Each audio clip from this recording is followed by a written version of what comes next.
Hey, and welcome to ADHD Awareness Month. It is week 5. We're in the final leg. And today we're going to be talking about Ask an ADHD Coach Day 2.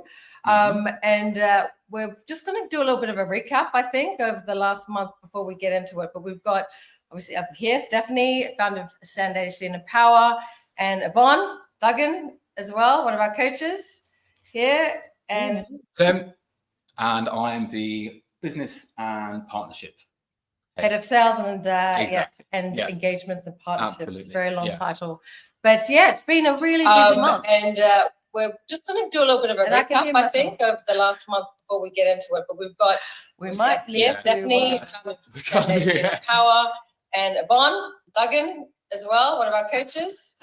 We can't hear. That's good. Yes. What we were trying to do, guys, we got very confused just now. We've got this amazing, as you may have already seen, Rachel, in some of our videos.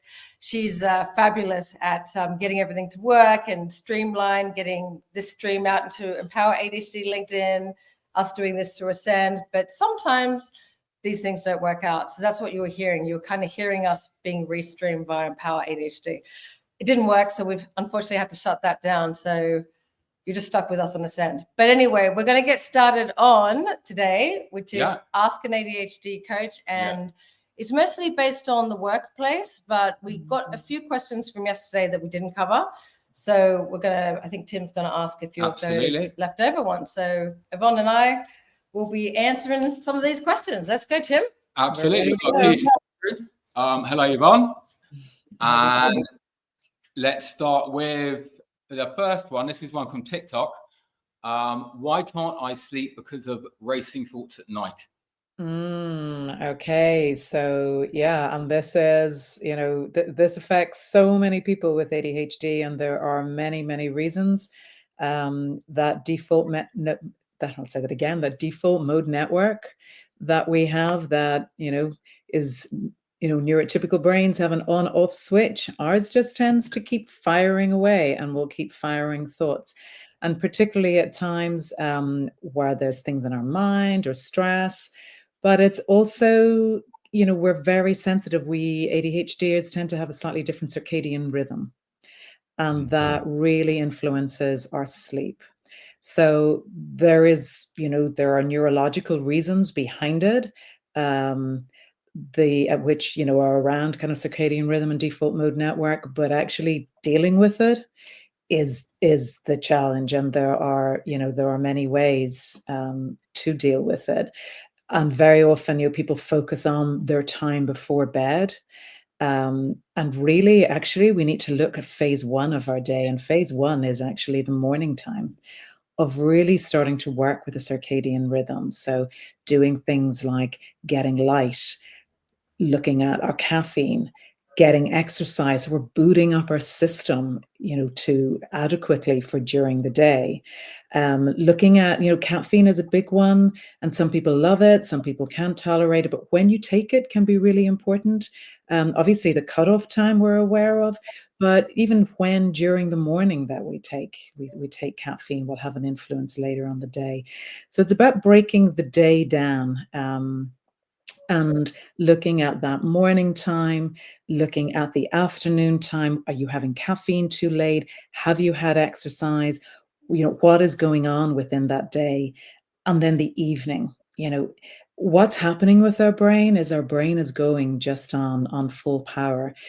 And the way to deal with that is often to give our brain something else to do. So even if you wake in the middle of the night, sometimes we've just got to accept that is how our brain works. But to work with that, we can give it something else to do. So that can be having yoga scripts. That can be just accepting it's 3 a.m. in the morning and my brain is shooting off. I've woken up. So what are the things that I can do? And that is really looking to those kind of scripts, that breathing, temperature of the room. Are you too hot, too cold? And just building in some patterns and routines. Some people need to read. I have clients who will just say, I need to read, even if it's 3 a.m, I need to read. My brain is now engaged in something else and I just drift off to sleep. So there are ways of really trying to work through what works, but it's not just looking at sleep in those few hours before, of the wind down, the light, the temperature, the giving your body the cues, it starts in the morning.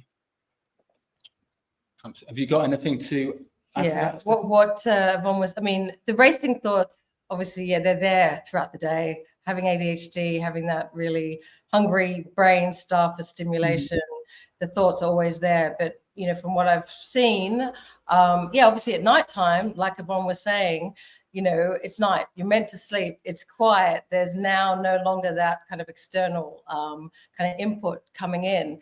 And so the ADHDers can hear them more. And like Yvonne was saying, it's about finding an alternative source of stimulation. So, you know, I've got a lot of clients that will listen. I've got one client that listens to a shipping podcast to, like, you know, try and distract themselves from their own thoughts. And, you know, and I guess it's so uninteresting to them. However, it distracts them away from the thoughts in their head enough to just give them enough stimulation, but boring enough to go to sleep. So yeah, a lot of ADHD is they've just got to substitute. You know, they still need some stimulation, but it's got to be the right level. Yeah. Yeah, and because it's recognizing that that default mode network is not turning off, so therefore it's intentionally directing the attention of your brain somewhere else. That's it. So that you can then go, okay, now I can finally drift off to sleep. So it's distraction is one of the keys. And then what that distraction is down to individuals. Yeah, no, definitely. But definitely not turning on your phone with a bright light in the middle of the night. No. That's not one, because it's that circadian rhythm. That's what you need to start working with.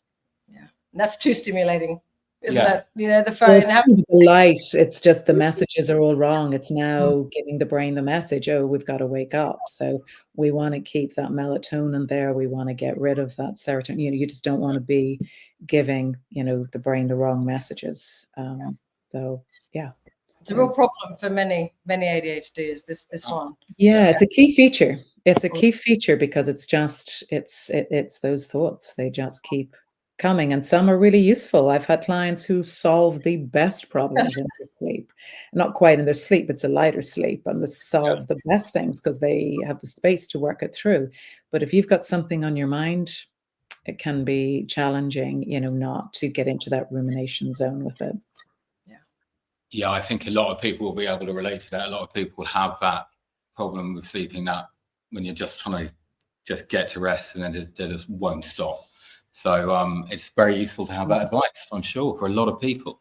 So the next question is, this is again from TikTok. What is the scientific explanation? What is the scientific explanation behind time blindness? I can't stand when my friends just say leave earlier. It doesn't work, and it's one of my biggest sources of ADHD shame. So again, it's time blindness. I'm sure a lot of people struggle with that. Do you have the explanation for that, the scientific one? Yeah, I'm never, and I'm always positioning this in terms of neuroscience and things like that, not my wheelhouse. However, from what, you know, from a ADHD coaching perspective and what we've been taught, what we see, you know, ADHD is having that now versus not now type of brain.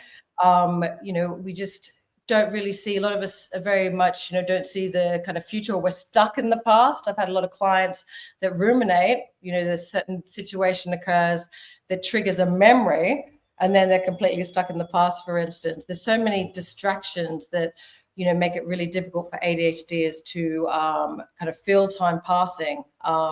It's just something that, you know, we are literally time blind. That's why one of the things that's really helpful, like a time timer, is amazing, because then it helps us see time. Also, ADHD overlaps with things like dyslexia, probably dyscalculia. And so measurement of time, like if it's like, say you have to leave the house at 9 o'clock and it's 8:40, I got 20 minutes. And for many ADHDers, like I'm one of them, I'm shocking with numbers and measurement, right? Like I don't know what 20 minutes is. I don't know what 200 miles actually, you know, when someone says that's 20 square meters, or yeah, that's 200 yards away, I'm like, what you have to give me something actually that I don't know what you're talking about. So it's not just time blindness. I definitely also put money into that category, at least for my type of ADHD, because of the figures. It's the figure. And I did really well at maths. Maths was one of my best subjects. I've got a finance degree, funnily enough, and yet I'm so figure blind time blind and, you know, money blind and things like that. So yeah, it's anything. Yeah, Yvonne, what would you say to that? Yeah, I think there's a real it's very much part of our nervous system, and just in the same way that we're motivated by what's intrinsically important with time, it's just something we don't feel. We don't feel that same passing of time. And so 5 minutes, as you say, we can't quantify that. Um, and that is just, it's part of that dopamine. It's part of just, you know, how the brain works. So the keys to it really are about creating the visual, you know, creating a visual external measurement of what that would be. And so people work with all kinds of things to do that. As you say, that clock, you know, is superb. Having, for many people, actually having a watch is really important. If you have a smartwatch, that can be used to actually have it with you to create alarms, to kind of to produce. So it is very much around starting to sense the time. Also, the way our nervous system works, you know, there's a lot of energy. Once we have a thought, we go with it. So having 5 minutes for an ADHDer, when you don't feel that time, there's this sense of, oh, but I could get this done and that done. And suddenly we spring into that sense of urgency about things, and we can get a lot done, a huge amount done. But that 5 minutes might turn into the idea of, well, I can get the wash out, or I can get this email sent, or I can get, you know, all of this filing sorted, you know, whatever it is. But we just don't. The surprise, often I hear clients in this all the time, is, you know, just pretty shocked that actually it's not the same time that it was when I looked at my watch the last time. You know, it's like, how did 20 minutes go by? I thought this was going to take me 2 minutes. So just that inability to be able to quantify, as you say, and people have that with numbers, people have that with money. So for that person who's asked that question, you know, there is a neurological basis to it, and it's very much steeped in just our energy and how we see how our brain works, and how we conceptualize time and numbers. The key is what to do with it, right? It's neurological, it's there. And I can really hear for that person, you know, that they're saying, you know, you're turning up late. You know, you don't want to be late for things. You want to be on time. And no matter how much you say, no, I'm going to get out at, we'll say 11:45, and somehow I'm getting out at 11. Why is that? So it is very much about trying to create that understanding among people who you are with and who are close to you, particularly within personal circles, that, look, I may need a little flexibility on time. That's not saying I can be 30 minutes late all the time, because you've got to respect other people's time. But we can, what you can do is that there's a little leeway.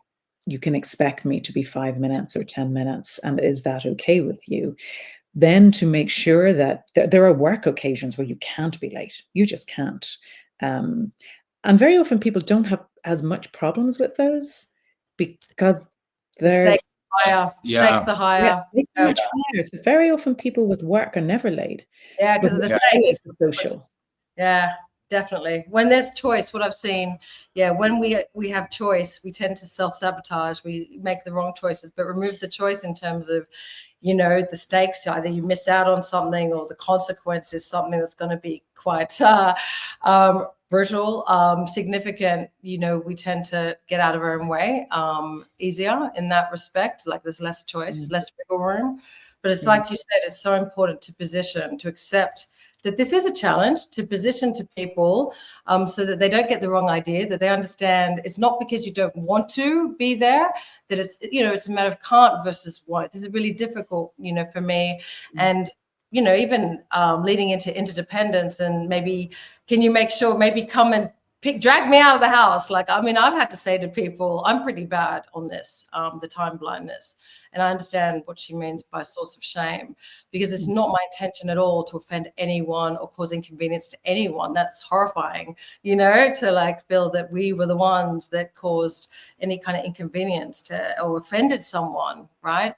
But it's just in the moment, like you said, that time blindness, you don't even think about that in the moment, particularly if you've been distracted or fallen down a rabbit hole in that time and say, oh God, you Because know? that impulsivity to actually, oh, I do have time, I can do this, but when we don't know what that time is. So that, and that's part of our nervous system, is just that we're impulsive to do things, which that not understanding time can be fabulous in many circumstances. So looking into hyperfocus, of where you just zoom right in, and now what you can accomplish is enormous.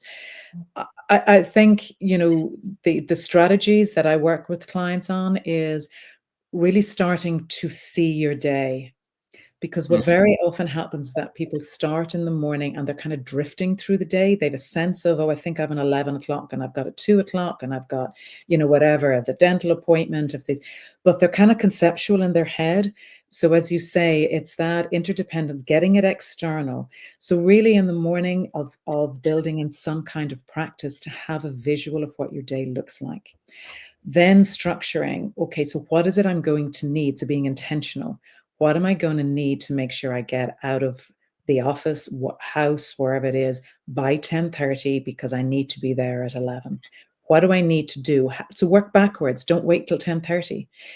10 o'clock is when you need to start planning that and working that through. What alarms can you give? What distractions can you get rid of? It's about being intentional. And then giving a little bit, if we hold ourselves too rigid, we reject that as well. So there is, getting that understanding where we can get it from people around us is also important. So there's definitely things we can do: timers, alarms, endless alarms. Our house, endless alarms are going off all the time for each individual to get out the door. To the point it's really irritating, but it works. It really works.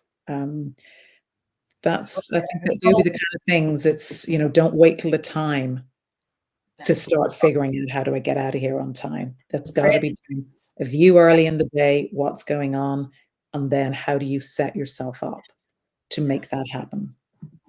And it's never just. This is because I heard you said, when my friends say just leave earlier, whenever there's a just, you hear yourself say just, or so, it's never just for us. It's always, that is like the red flag. Oh, it's gonna be hard. Yeah. Oh, I love that. I love that. It's never just, because actually that's the term that's used. And I've done it myself, of where you have that spare 5 minutes. I'm just going to nip out. Yeah. Actually, that needs to, if we could just get some sort of shock when we say just. 5 minutes. 5 minutes, don't worry. Hang on. Yeah. Just is a term I used to hate. Yeah, that is. I love that. I love that. That's definitely that is a warning sign. I've never thought of myself in that way, but I will now. Yeah, good.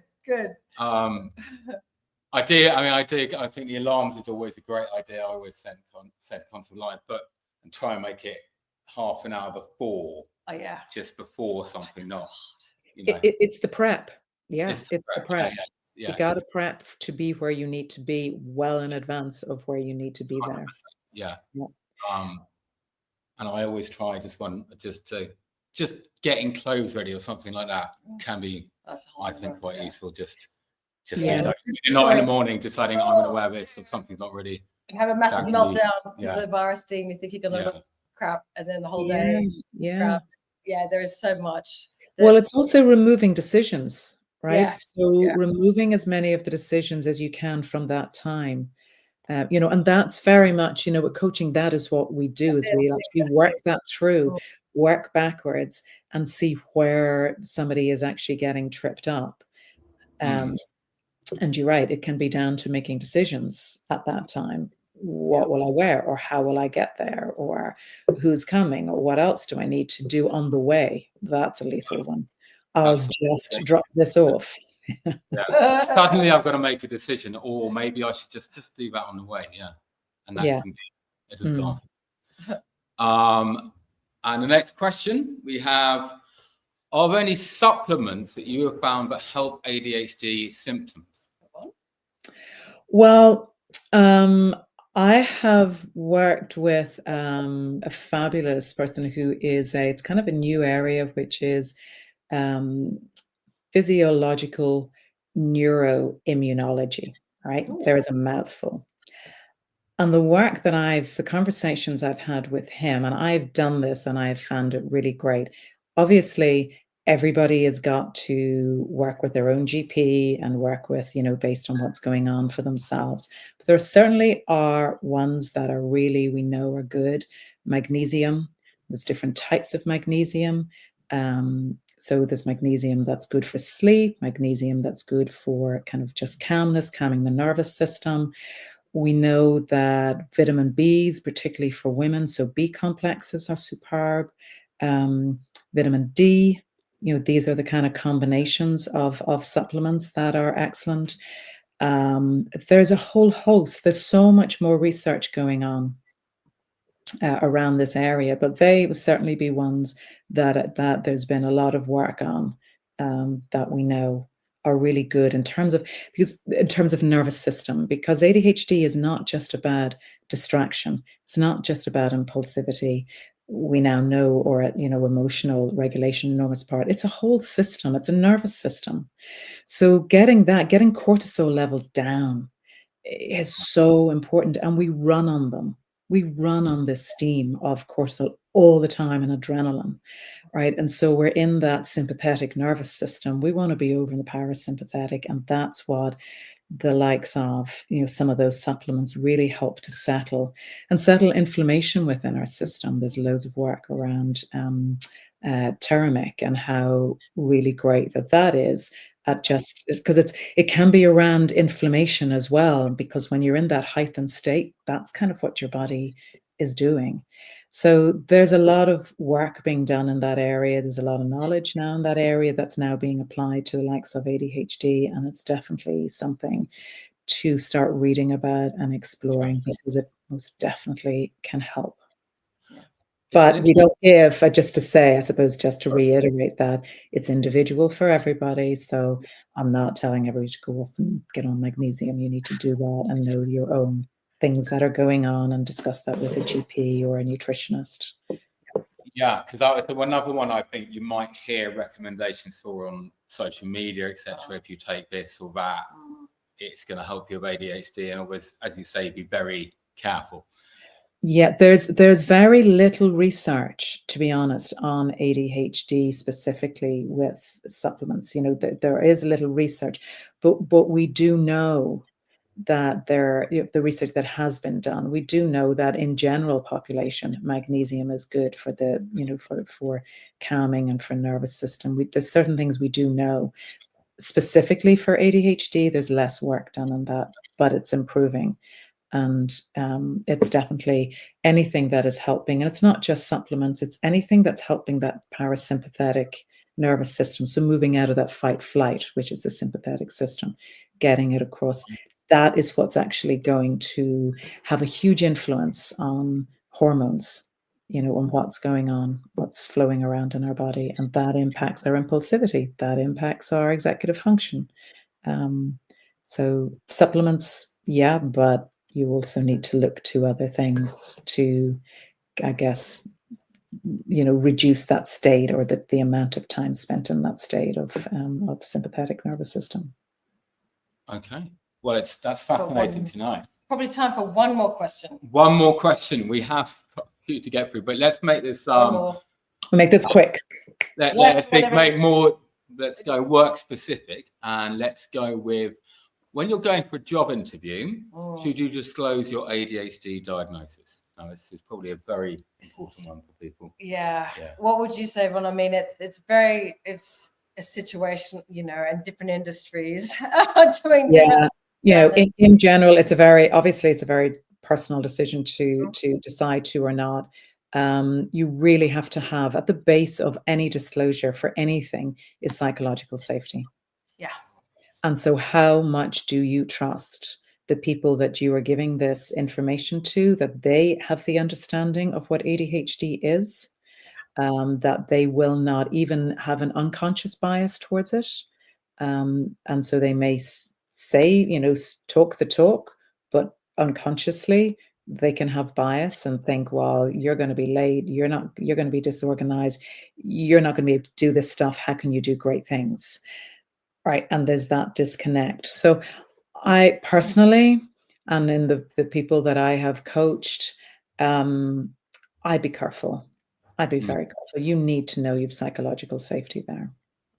I mean, ADHD awareness has grown, but unfortunately, from obviously this answer and the same answer I would have given to Yvonne, yeah, we're just not there yet, unfortunately. Just not there yet. So, yeah, we still need to raise ADHD awareness is still so much needed, because it is still sorely lacking the stigma, the myths around it. And then now with those recent tribunal decisions kind of requiring employers to step up to be able to kind of anticipate really, identify ADHD within the workplace, get occupational health assessments, and then get the awareness training in place and the coaching. Like in this kind of environment, it's probably, I wouldn't blame ADHDers that, like you said, don't really know that organization, the employer, the level of ADHD knowledge for not, at the interview. And it can often, it's unconscious bias very often that would be the issue. The most important part, really, the most important person to understand ADHD is themselves, is the ADHDer. Because when you understand your ADHD and you have that awareness and that acceptance around it and know the strategies that work for you, then you can navigate other people and their lack of awareness, and you can do it from a place of strength and safety within yourself. That's the most important. Not great that you could share it and everybody else will know, but you just don't know what how people will manage that. So start with yourself. For me, I think, and there are still ways, like we've had obviously clients that have been in performance management that have left organizations that haven't been very ADHD friendly, catered to their needs. And when we help them, which we do in coaching, helping them prepare for interviews for new job roles, because like Yvonne was saying, it's so important that they understand, their ADHD the most, because it's only then that they can work out, hang on, well, in this new job, I'm going to need these things in place. And so they don't have to frame it as ADHD. They can just say to, the employer, or ask questions that will help give them the confirmation that, certain, barriers that maybe were in the way at the last job won't be a problem in this job, So, there's still ways of being able to set yourself up to succeed. And I think it's also important to distinguish here, because I think the question was, if you're going for a job, do you disclose? Going for a job interview. When going for the job interviews. Okay. I think So that is going for the job interview. So there I would be phenomenally careful, and that is not to say, and not to confuse that with when you are already in a job and you can already assess that psychological safety. I work, and we all work with many clients of where they're supported by their work for coaching, and they have disclosed very successfully, and have got the compassion and the understanding that they need. So there are plenty of scenarios where you do disclose. Just would you do it at the beginning for a job interview? I don't think there's a need. What you want to disclose at that interview are your strengths. Right. And those strengths are, so many of them will come from a place of ADHD. And we will move to a place, if we look at dyslexia, on LinkedIn, dyslexic thinking, it's now a skill, right? So the same type of traits. That's what people are looking for. So don't be afraid to put them forward. And if it is then in the question, do you have ADHD? I'm hearing these, then you're sitting with somebody who actually understands ADHD and know you're in a better place then. But there's great strengths, so put them forward. Don't be putting forward what might be weaknesses or perceived as weaknesses. That's not what you're there to get a job. No, and like I say to my clients, it's you interviewing them too. It's not just you being interviewed, you're interviewing them. You want to make sure that this is going to be the right place for you. And given past experiences, given ADHD needs and barriers, it's a great opportunity for them, to seek to understand and then be understood. It's that, to kind of lead with that coaching approach, I guess, to get curious, to kind of see the picture before navigating that, territory. You want to be able to see the picture. So I think exactly we're on the same page in terms of, seek to understand, put forward, your strengths, but be able to find out whether it is the place for you, really. 100%. Okay. 100%. Absolutely. Yeah. So always err on the side of caution, especially if you don't know them, then it could be a very risky business to do so. Yeah, be curious. Be curious, as you say. Do we have time for one more question around ADHD at work?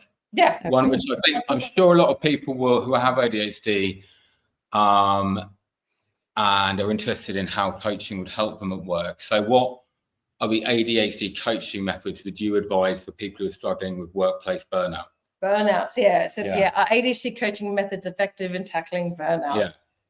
Yes. Mm-hmm. Yes, definitely. Okay. Well, what would you say to that, Yvonne, in terms of that question? I think the first is recognizing in yourself that is where you are, right? And acknowledging it and not just keep pushing through, because that's what's brought that person to burnout in the first place, right? So that's the first thing, acknowledging it, sharing it, right? Sharing that conversation with somebody, I think is really important, so that it's acknowledged externally outside of yourself. And then it's very individual for each person, right? Because it depends on how that burnout is exhibiting and at what degree of burnout that they're at. But there's definitely, if it is at a place where you can continue to work, can you share this with your employer? Do you need to get medical support, first of all, so that to be able to take time off, so going to GP, or is it something you're able to navigate internally?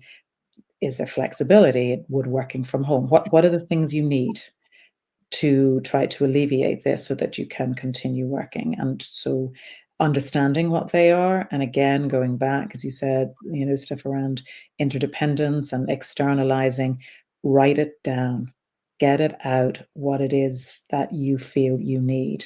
Work that through with somebody.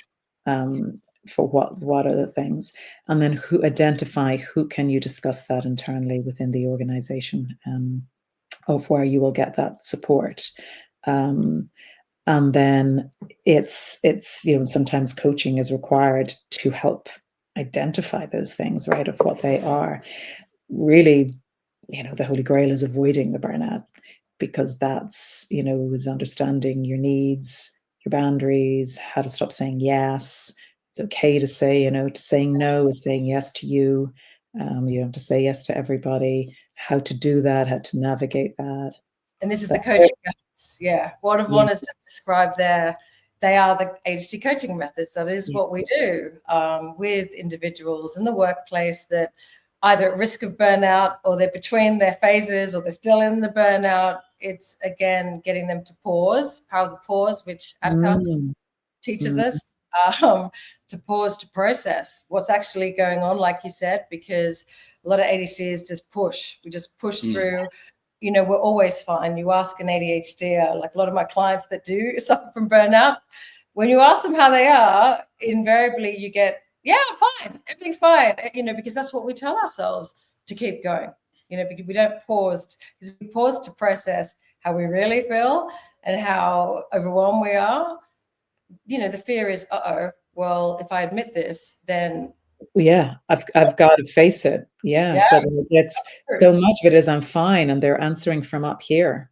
I'm unaware of actually physically what's going on, and making that connection between body, mind, and body. And so often the answers are already sitting in your body as to what you're feeling and where it's at. And it won't be, what's the body holds score, right? The body is going to tell you, it'll catch up. So you gotta acknowledge it. Yeah, and that's what we do in coaching. It's because it's providing that safe, non-judgmental space, and also, being able to. It's that opportunity for them to check in, and importantly, through the ADHD lens, kind of having them. We normalize it. It's not like because usually the rejection sensitivity, right? It's like there must be something wrong with me, but once they realize as well that no, you're the workaholic style ADHD. This is something that all of us face. This is not unusual. And it's more of a matter of accepting that. And like you were saying, Yvonne, those coaching methods, being able to learn your limits, manage, how to manage your energy, but importantly, how to set boundaries, communicate boundaries to manage your energy. And Yvonne you did that LinkedIn Live on managing your energy, didn't you? So guys, have a watch of that recording that Yvonne did on managing energy on this point in particular. But yeah, ADHD coaching is fantastic for helping on that level, on that front. Yeah, because burnout is energy management, and then it's what you do with it. Not easy. Absolutely. I think a lot of people will relate to that. And I think also it's got to be made clear, but it's not just employees, there'll be managers as well. Who will struggle massively with that, with the delegation. Massively. We see it, and we see it so much as well with entrepreneurs. Yeah. We see that because that passion takes hold, and they just are relentless and keep going and going. But you see, it's very evident, not just at employee level, it's at manager, at leadership, at entrepreneurial level, right through. But it's really gaining that really deep understanding of yourself. Yeah. Right? And accepting that, as you said, Stephanie, it's normal, but it's accepting that you're normal, that what's normal for an ADHD brain is perfectly fine. Yeah, no shame. Knowing how to work with it. It's just, that's all it is. It's knowing how to work with it, and that's where people get tripped up. They just don't know how to work with it. Yeah, that's where ADHD coaching definitely comes hugely. That help you get out of your own way. We can do things for others we can't do for ourselves. So I know, and look at that, the sun is shining here. Not here. Quite so much. Look at this, just comes the glow of sunshine. Oh, lovely. Okay, we'll go up to Dublin. Yes. Yeah, you'll be seeing Eleni soon too, won't you? Absolutely. Yeah, really excited next week. So that'll be great. Yeah, cool. Definitely have to make a trip. Great fun. Yeah. Well, thank you. Thank you so much, Yvonne. Yeah. Oh, and thank you. Thanks to those sent in the questions there. Really, they were very, very on topic and questions that we come across a lot. So great. Hopefully they got some good answers there. Yeah, so we've got all the recording of the LinkedIn Lives across the last 4 weeks, including Yvonne's one she did on managing energy. So do kind of go and have a look for that one on the Send ADHD LinkedIn. It's also on the YouTube for Send ADHD and Empower ADHD as well, if you want to watch any of those recordings. And if you haven't registered for the ADHD Coaching Summit yet, we've got David Gewerk, founder of ADCAR, again for the third year, opening up the summit on Thursday at 4 p.m. You don't want to miss hearing him speak. You'll hang on his every word. No one speaks about ADHD and ADHD coaching like David. You don't want to miss it. So we'll provide the link to register for the summit in the comments, and hopefully, we'll see you there. But thank you for listening. Thanks, everyone. Yay. See you later. Yay, bye. Okay.